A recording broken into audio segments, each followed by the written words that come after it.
Hello everyone and welcome to Edutab. Friends, इस video में हम बात करने जा रहे हैं about the chapter number 8 of the FM component. और इस चैप्टर के अंदर हम बिल्स ऑफ एक्सचेंज की डिस्कशन करते हैं। लास्ट वीडियो के अंदर हमने बात की थी कि किस तरीके से बिल्स ऑफ एक्सचेंज और प्रॉमिसरी नोट्स उनको बनाया जाता है और उनसे जुड़ी हुई क्या बेसिक कॉन्सेप्ट्स होते हैं। और इस वीडियो में हम बात करेंगे about the various terminologies which are associated with this particular topic. So first of all, ये इंपॉर्टेंट टर्म्स हम लोग को याद होनी चाहिए। जैसे कि पहली टर्म है holder, holder of the bill. Holder कौन होता है? The person who is legally entitled to receive money on due date.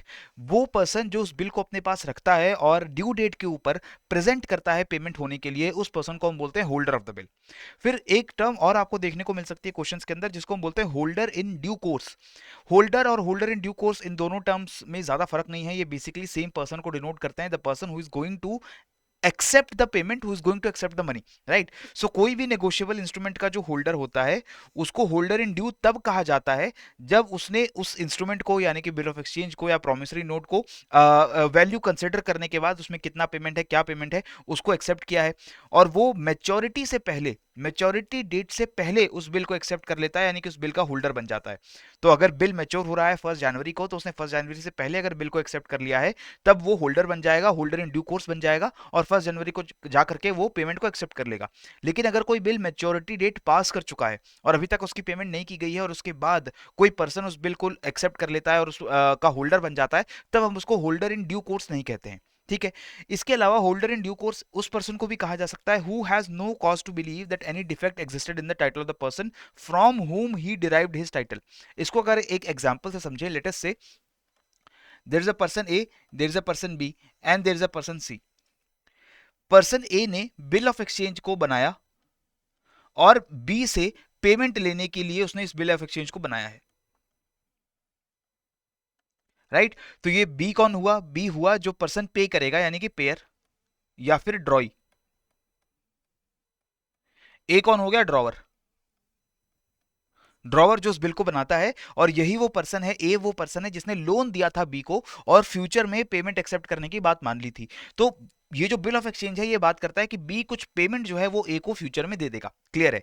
लेकिन क्या हुआ कि ए ने मैच्योरिटी डेट से पहले इस बिल को सी को दे दिया और कहा कि आप ये पेमेंट जो है वो बी से ले लीजिएगा, यानी कि पेमेंट अब ए को ना होकर के बी को जाएगी, सी को जाएगी। यहां पर जो सी है वो होल्डर बन जाता है बिल का, और वो होल्डर इन ड्यू कोर्स तब कहलाएगा कि अगर सी ने ये बिल ले लिया है ए से, और इस बिल के अंदर कोई गड़बड़ है, या ये बिल गलत है, या ये बिल फ्रॉड है, ये सी को पता नहीं था। सी ने ए के ऊपर विश्वास करके वो बिल ए से ले लिया और वो बी के पास पहुंच गया कि मुझे अपनी पेमेंट दे दीजिए। बाद में अगर कोई डिफेक्ट पता लगता है तो ये सी की गलती नहीं होगी, this will be the mistake of A. तो हम बोलते हैं C is the holder in due course, क्योंकि एक्चुअली बिल किसी और ने बनाया था, पेमेंट ओरिजिनली किसी और को लेनी थी, लेकिन वो पेमेंट अब किसी थर्ड पार्टी को ट्रांसफर कर दी गई है, वो बिल किसी और को दे दिया गया है, और वो जिस पर्सन जिसने उस बिल को एक्सेप्ट कर लिया कि ठीक है आप मुझे बिल दे दीजिए, मैं ये पेमेंट ले लूंगा, वो बन जाता है holder in due course, clear. इसके बाद नेक्स्ट टर्म आती है bill sent to bank for collection, यानी कि आप बिल को बैंक के पास भेज देते हैं कि आप जो भी अमाउंट है बिल के अंदर उसे मेरे बिहाफ पे कलेक्ट कर लीजिएगा। दूसरा होता है honouring of the bill. Honouring का मतलब है कि बिल को ड्यू डेट के ऊपर मीट कर लिया गया, उसमें जितनी अमाउंट की बात की गई थी वो अमाउंट अगर पे कर दिया गया, तो हम कह देते हैं कि the bill has been honoured, bill की इज्जत रख ली गई है, the bill has been paid, right. तो बिल को डिसऑनर नहीं किया गया। डिसऑनर का मतलब बिल को पे करने से मना नहीं किया गया, ठीक है। तो डिसऑनर ऑफ बिल का मतलब भी बिल्कुल सेम हो गया। When ड्रॉई of the bill is unable और रिफ्यूजेस टू मेक पेमेंट, कि जो भी मैच्योरिटी डेट थी उस मैच्योरिटी डेट पे आप पेमेंट नहीं कर पा रहे या पेमेंट नहीं करना चाहते जानबूझ करके, तब हम कहते हैं कि बिल को डिसऑनर कर दिया गया है।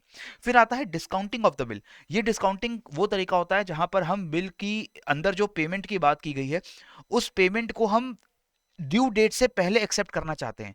तो हम क्या करते हैं, अगेन वो एग्जांपल लेते हैं, A and person B, B से पैसे लेने हैं, पेमेंट लेनी है, और ए ने बिल ऑफ एक्सचेंज बना दिया है।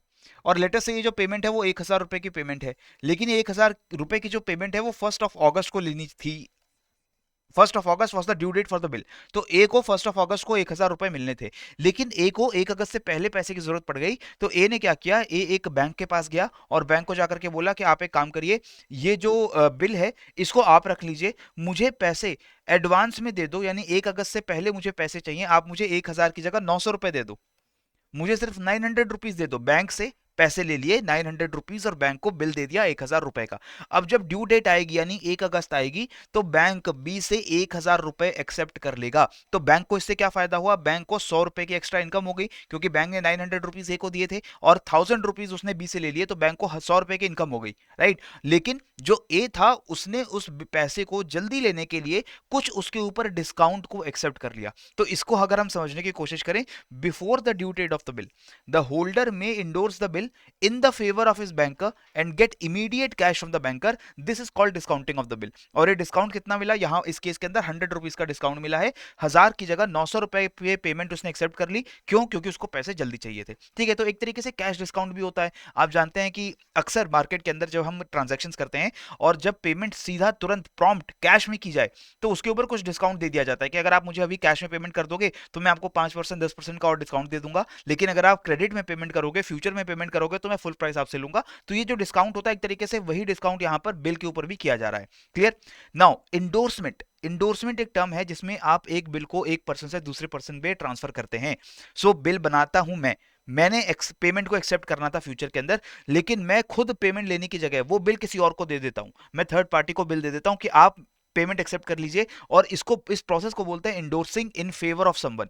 सो दैट अगर वो बिल मैं आपको दे देता हूं कि आप मेरे बिहाफ पे पेमेंट एक्सेप्ट कर लीजिएगा, या मुझे आपको पैसे वापस करने थे, तो मैंने एक बिल आपको दे दिया कि मुझे किसी पर्सन से पैसे लेने थे, वो पैसे मेरी जगह आप ले लो, हमारी पेमेंट यहां पर सेटल हो जाएगी, मेरी पेमेंट भी उस पर्सन से सेटल हो जाएगी। तो इसको बोलते हैं कि मैंने आपके फेवर में बिल को इंडोर्स कर दिया। क्लियर।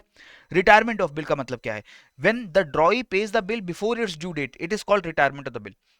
यानी कि मुझे जिस पर्सन से पैसे लेने थे उसने ड्यू डेट से, मैच्योरिटी डेट से पहले ही मुझे पूरे पैसे वापस कर दिए, मुझे पूरे पैसे पे कर दिए, तो मैं कहता हूं बिल रिटायर हो गया, यानी कि बिल को ड्यू डेट तक रखने की जरूरत नहीं है, वो उससे पहले ही रिटायर हो चुका है।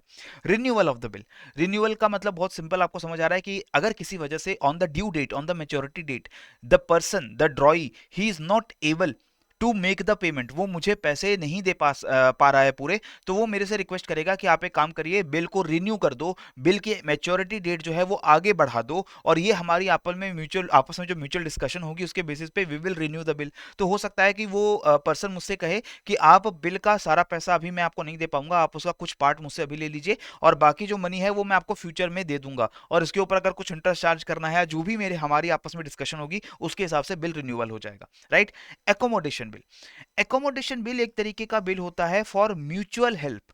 लेट अस सपोज मैं और आप एक अच्छे दोस्त हैं और हम दोनों बिजनेस करते हैं, और हमारे दोनों बिजनेस के पूरे प्रोसेस के अंदर कभी ऐसा होता है कि मुझे कुछ कैश की जरूरत पड़ती है, कभी आपको कुछ कैश की जरूरत पड़ती है, और हमारे पास कैश उस वक्त हमारी फर्म के अंदर होता नहीं है। तो हम एक दूसरे की हेल्प करने के लिए क्या करते हैं, हम एकोमोडेशन बिल बनाते हैं। इस बिल के अंदर सारी चीजें सेम है बिल ऑफ एक्सचेंज जैसी, सिवाय एक चीज की, वो क्या है कि जब भी बिल्स ऑफ एक्सचेंज बनते हैं यूजुअली कोई exchange of goods and services हुआ होता है। यानी कि मैंने कुछ सामान खरीदा और उसकी पेमेंट मैं फ्यूचर में करने जा रहा हूं, तो इसलिए मैंने वो बिल एक्सेप्ट कर लिया, या मैंने कुछ सामान किसी को बेचा और उस पर्सन ने मुझे अभी पेमेंट नहीं की, तो मैंने बिल ऑफ एक्सचेंज बना दिया कि आप फ्यूचर में मुझे पेमेंट कर दीजिएगा। लेकिन एकोमोडेशन बिल के अंदर कोई exchange of goods and service नहीं हो रहा है, मैं ना कोई सामान बेच रहा हूं ना खरीद रहा हूं, लेकिन अपने फ्रेंड की मदद करने के लिए मैंने एक एकोमोडेशन बिल बना दिया कि आप मेरे से 100 रुपए का उधार ले लो, ठीक है, और फ्यूचर में ये पैसे आप मुझे वापस कर देंगे इस बिल के हिसाब से। So one party accepts the bill drawn on him by another without any consideration for the purpose of mutual help. This bill is said to be accommodation bill. तो अगर मैं और मेरा एक फ्रेंड है वो एक दूसरे को टाइम टू टाइम कैश में मदद करते हैं, तो हम एक बिल ऑफ एक्सचेंज बना लेते हैं। मैंने वो बिल ऑफ एक्सचेंज बना दिया 1000 रुपए का, और मैंने कहा कि आज से 2 महीने बाद 3 महीने बाद तुम मुझे 1000 रुपए वापस कर देना, अभी मेरे से ये 1000 रुपए तुम रख लो अपने पास, और ये जो बिल ऑफ एक्सचेंज एकोमोडेशन है ये मैं फ्यूचर में जाकर के उस पर्सन से कहूंगा कि आप मेरा 1000 रुपए वापस कर दो। तो एकोमोडेशन का मतलब है कि विदाउट एनी रिटर्न कुछ चीजें, कोई सामान, कोई सर्विस बिना बेचे या खरीदे जब भी हम बिल ऑफ एक्सचेंज बनाते हैं एक दूसरे की हेल्प करने के लिए, तो उसको बोलते हैं एकोमोडेशन बिल। फिर बात आती है नोटरी की। Who is a notary public, इसका एक जनरल आइडिया हमें ऑब्वियसली रहता है, हमारे डे टू डे जो डेली डॉक्यूमेंट्स होते हैं, बहुत सारे ऑफिशियल कागजात होते हैं, उनको सर्टिफाई करवाने के लिए, उनको नोटिफाई करवाने के लिए हम नोटरी पब्लिक के पास जाते हैं। उसी तरीके से नोटरी पब्लिक वो ऑफिसर बन जाता है जब who is appointed by the government, जो नेगोशिएबल इंस्ट्रूमेंट्स को नोटिफाई करता है in case of their dishonour. अगर आपका बिल ऑफ एक्सचेंज डिसऑनर हो जाए, उसकी पेमेंट ड्यू डेट पर ना की जाए, तो आपको एक प्रूफ चाहिए होता है कि ये जो बिल है वो ड्यू डेट पे नहीं किया गया।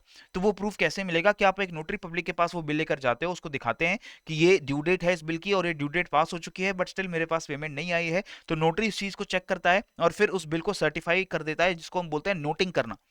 वो नोटिंग कर देता है बिल के ऊपर। So on dishonour of the bill, the holder in due course, जिसके पास वो बिल है, he presents the bill to a notary public to make necessary entries on the bill और on a separate paper attached to the bill, जहां पर उस entry में वो रिकॉर्ड करेगा कि यस, ये बिल को डिसऑनर किया जा चुका है और इस बिल को पे नहीं किया गया उसकी ड्यू डेट के ऊपर। इसी को प्रोटेस्ट बोलते हैं। प्रोटेस्ट क्या होता है कि व्हेन अ प्रॉमिसरी नोट और बिल ऑफ एक्सचेंज, इसको जब डिसऑनर कर दिया जाए, तो होल्डर उसके डिसऑनर को लेकर जाएगा नोटरी के पास और उसको बोलेगा कि इसको नोटिफाई कर दीजिए, इसको सर्टिफाई कर दीजिए कि ये पे नहीं हुआ है। इस सर्टिफिकेट को बोलते हैं प्रोटेस्ट। तो यानी कि अगर मेरे पास एक बिल है, उस बिल को पे करने से दूसरी पार्टी ने मना कर दिया, यानी कि उस बिल को डिसऑनर कर दिया, तो मैं क्या करूंगा, मैं एक नोटरी के पास जाऊंगा, मैं कहूंगा कि इसको नोटिंग कर दो। उस प्रोसेस को बोलेंगे नोटिंग, कि इसकी नोटिंग कर दीजिए, बिल डिसऑनर हो गया है।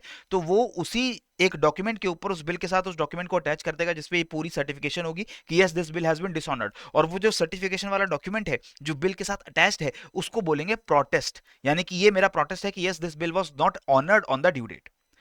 सिमिलरली नोटिंग चार्जेस आपको पे करने पड़ेंगे। जब भी आप नोटरी के पास जाते हैं तो उससे आपको सर्टिफिकेशन कराते हैं, तो उसको एक छोटी सी फीस देनी पड़ती है, उस फीस को हम बोलते हैं नोटिंग चार्जेस। ये नोटिंग चार्जेस आप फाइनली उसी पर्सन से वसूल कर लेंगे जिससे आपने एक्चुअल पेमेंट लेनी थी। तो अगर मुझे आपसे पेमेंट लेनी है और मैंने एक बिल बनाया है जो आपके अगेंस्ट ड्रॉ हो रहा है, इसका मतलब क्या हुआ कि मैं ड्यू डेट के ऊपर आपसे पेमेंट एक्सपेक्ट करता हूं, लेकिन अगर ड्यू डेट पे आप पेमेंट नहीं करेंगे तो मेरे लिए वो बिल डिसऑनर हो गया और मैं एक नोटरी के पास जाके उसकी नोटिंग करवाऊंगा और प्रोटेस्ट सर्टिफिकेट लूंगा। तो अब जो नोटिंग चार्जेस पे करूंगा मैं नोटरी को, 100 रुपए 200 रुपए जो भी मैं चार्जेस पे करने वाला हूं, वो चार्जेस मैं आपसे वसूल करूंगा, क्योंकि एक्चुअल में बिल आपकी वजह से डिसऑनर हुआ है। सो फाइनली जब वो डिसऑनर हो गया, मैं दोबारा आपसे कहूंगा कि एक नया बिल बना के मैं आपसे पेमेंट लेना चाहता हूं, तो मैं ओरिजिनल अमाउंट के अंदर वो नोटिंग चार्जेस भी ऐड कर दूंगा। तो फाइनली नोटिंग चार्जेस कौन पे करता है? फाइनली उसका जो बर्डन है वो उस पर्सन पे पड़ने वाला है जो एक्चुअल में पेयर है, यानी कि जो ड्रॉई है, जो होल्डर है बिल का, उस पे वो पे जरूर करता है नोटिंग चार्जेस को, लेकिन फाइनल बर्डन उसके ऊपर नहीं आता है। फिर बात आती है रिबेट की। रिबेट का क्या है, मतलब है कि अगर कोई बिल को ड्यू डेट से पहले पे कर दिया जाए तो कुछ अलाउंस उसको दी जा सकती है। जैसे कि हमने रिटायरमेंट की बात की थी कि रिटायरमेंट के अंदर ड्यू डेट से पहले बिल को पे कर दिया जाता है। तो अगर ऐसा कोई पर्सन है जो ड्यू डेट से पहले बिल को पे कर दे रहा है, तो शायद आप उसके अमाउंट के अंदर कुछ कम कर दें, तो उसको हम बोलते हैं रिबेट देना, कि आपने टाइम से पहले बिल मुझे पे कर दिया तो इसकी वजह से मैं आपको कुछ डिस्काउंट या कुछ रिबेट दे रहा हूँ। लेकिन हम ये रिबेट टर्म क्यों यूज कर रहे हैं? क्योंकि डिस्काउंट ये टर्म अलग यूज हो रही थी, इससे आपका कंफ्यूजन ना हो जाए। डिस्काउंट कब होता है? जब हम बैंक को वो बिल दे देते हैं कि आप इमीडिएटली इसे कैश कर दो, इमीडिएटली इसका कैश मुझे दे दो और कुछ अमाउंट जो है वो आप अपने पास रख लो एज एन इनकम, राइट? तो वो डिस्काउंट हो जाता है, तो इसलिए हम यहाँ पर रिबेट टर्म यूज करते हैं। तो इस क्वेश्चन का आप मुझे आंसर कर दो, बहुत ही सिंपल क्वेश्चन है। The purpose of an accommodation bill is what? किस लिए अकोमोडेशन बिल बनाया जाता है? To facilitate trade transactions, to raise money without selling buying goods when one or both parties are in need of funds, or to finance actual purchase of sale of goods। Obviously जब एक या एक से ज्यादा parties funds की जरूरत में होती हैं तो एक दूसरे की मदद करने के लिए विदाउट एनी सेलिंग और विदाउट एनी बाइंग हम बिल्स ऑफ एक्सचेंज को जब एक्सचेंज करते हैं तो वो हम उसको हम बोलते हैं एकोमोडेशन बिल। तो करेक्ट आंसर बनेगा यहाँ पर option number B. So these are the only terminologies that you should be aware about the topic of bills of exchange, जिसके ऊपर आपको डायरेक्ट क्वेश्चंस एग्जाम में देखने को मिल सकते हैं। So that's it in this video. पढ़ते रहिए, बढ़ते रहिए। जय हिंद एंड जय भारत।